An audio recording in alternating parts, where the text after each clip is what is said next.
Southwest Airlines is accused of flying planes that should not have been in the sky, and now it faces a $12 million fine by the FAA. Jeff Pegues is at Dulles International Airport outside Washington with the airline's repair shortfalls. Jeff, good morning. Well, good morning. The FAA says Southwest put planes in the skies that were not FAA approved for flight. Now the company is facing the second largest proposed fine to date for an airline.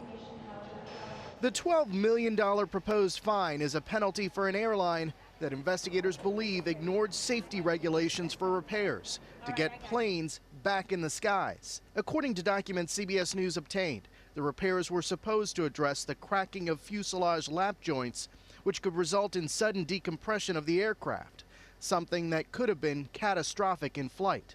The FAA alleges Southwest failed to follow procedures when it repaired 44 Boeing 737s beginning in 2006. Scott Brenner is a former FAA spokesman. They were using an unapproved method to fix these aircraft.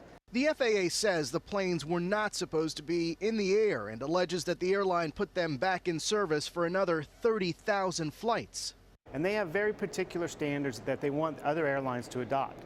When an airline goes off on its own and tries to do something new, that worries the FAA because that is not a proven method. In response to the multi-million-dollar fine, Southwest said the repairs were made years ago, and the FAA's action does not affect aircraft currently being operated by Southwest Airlines. Safety is paramount, and we always strive for full compliance. Southwest's Boeing 737s have come under scrutiny before. In 2011, a jet was forced to make an emergency landing when a nearly 5-foot hole opened in the roof mid-flight. It prompted the airline to virtually ground the entire fleet. And in 2009, a foot-long hole opened in the top of a Southwest Airlines jet, also forcing an emergency landing.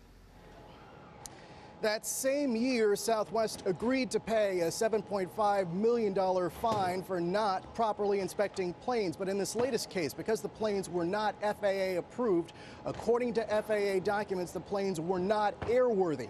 We asked the FAA about that. It says passengers were not in danger. The Southwest Airlines has 30 days to respond to these latest allegations. Charlie? Jeff, thanks.